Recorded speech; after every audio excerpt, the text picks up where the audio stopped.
Welcome to the business interview. I'm Markus Karlsson. What does actor Antonio Banderas and singer Beyonce have in common with France's former president Jacques Chirac? Well, all of them have at one point worn brands founded by my guest today.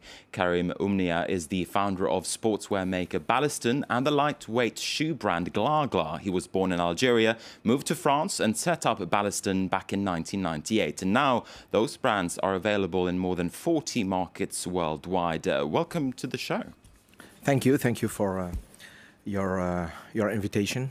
Now, I have to ask you first of all, how do you get stars like Beyonce and Antonio Banderas and Mike Myers as well? How do you get them wearing your shoes, your product? It's I'm an engineer, so it's the innovation. We were the first company who adapted technical shoes, because we were producing technical shoes like soccer shoes. We did the lightest soccer shoe in the world. We did the first women soccer, I said football, of course, shoe in the world also. And then we adapted different kind of shoes like boxing shoes, football, rugby shoes, and different kind of shoes. We adapted them for the street taekwondo shoes. And then we started to do some shows all over the world, and especially in USA at the Las Vegas Magic Show, which is the main fashion show in the world, and also the WSA, which is a shoe show. And then it was just in 2001, and then I got the visit of one guy who was a producer of the VH1 Awards and the MTV Awards. And I was like, I didn't know this guy and even know the show. I didn't know the show. So he was just asking me, wow, your shoes are great, very interesting. The stars, American stars will love these shoes. I said, okay, but who you are? You are a retailer, or you want to buy shoes? He said, no. So I said, okay, I'm not interested. I don't know what you want from me. And in fact, he came back just a few hours later and said, okay, listen, we never did that, but I would love to have you in the backstage of the next VH1 Awards. I said, okay, so what do you want me to do? Just show your shoes to our American stars. I said, who are you talking about? He said, and then he started to give me the list, and I was like, wow, really? We can show our shoes there? So he said, yes, so we were there, and so we started, we've been in the backstage, and then we got many stars like Antonio Banderas, Beyonce, Jessica Alba. So it's a little bit by chance that all of these stars are wearing your goods. Yeah, and then we've been invited in other shows like Kids Awards, the tribute for Ray Charles at the Staples Center in LA. And then we met different people and many people. Now, in the sportswear business, you often think of the giants like Adidas and like Nike.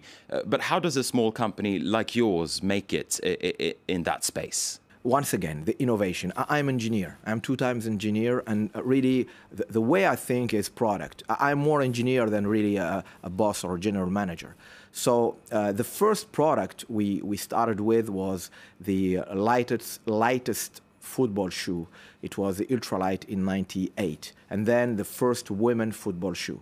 And this gave us an image of a small company, a shoe company, but very technical. So many clubs started to contact us.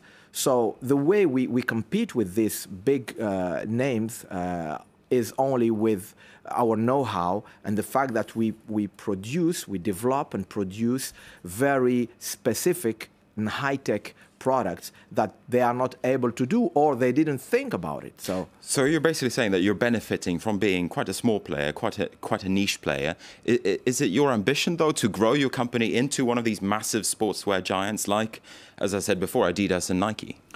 I think we can do it. It's just a question of time. We need time, and as you know, the globalization today means also a lot of investment and money. So to grow, we will need, of course, to sit around tables with investors and see exactly what we can do and how we can do. But we must grow, and we must, of course, become.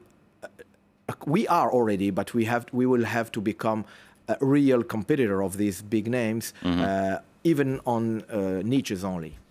Now, you're putting a lot of emphasis on the internet and on online sales. Do you think that the traditional shoe stores, are they to a certain extent dying?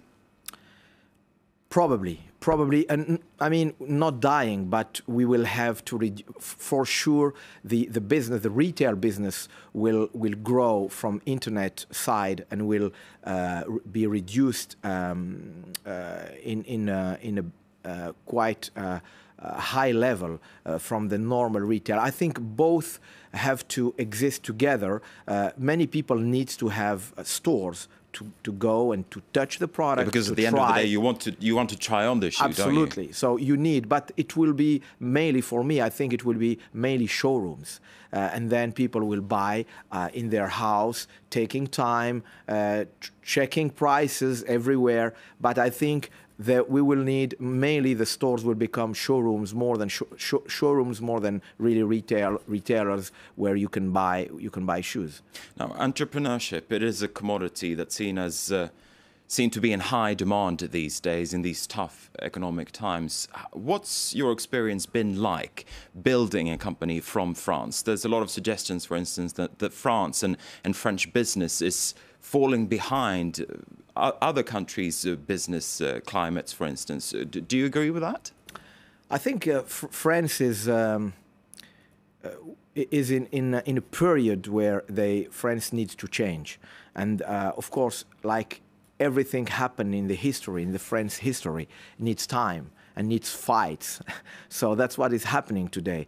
I think there is no way the globalization means changes. French people have to, switch at a certain time and understand that once again the competition is here now. It's not outside. You spoke about your experience doing business in the United States earlier. Do you think there is a big cultural difference between the United States on the one hand and France on the other? For sure, yeah, of course.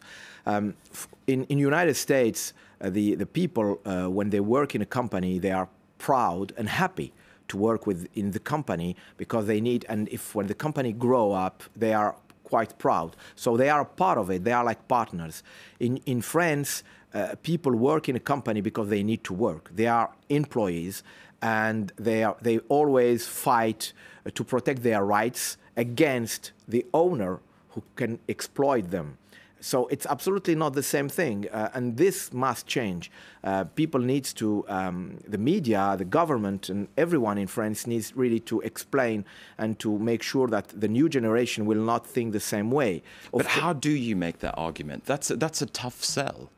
No, I think it's a question of education. We need really to go to another level. France has a very interesting history, and of course, in the labor rights in France, we're always in front of the other countries. Right now, they are a little bit back. I mean, I don't think we are on the right way. We need to face and to accept the competition, the worldwide competition, and for that we have to use the same arguments and and we need to be powerful. To be powerful, there is no question. We must understand that if we want to fight against USA, against China, against other countries, we need to use the same tools, the same arguments, which are flexibility in the work, competitivity, and for me the most important is the way of thinking. The way of thinking must be a winner way. The employees are a part of the company and must be, hand in hand with the boss, with the owners.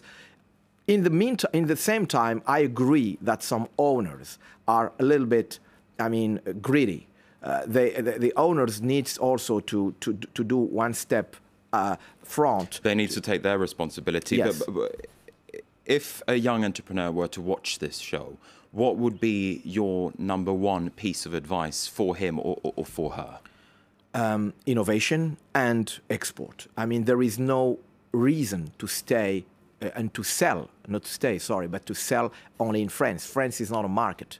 The market is worldwide. So it doesn't cost. We developed the first ventilated shoe. It's a big innovation. The Glagla shoe is the first ventilated shoe.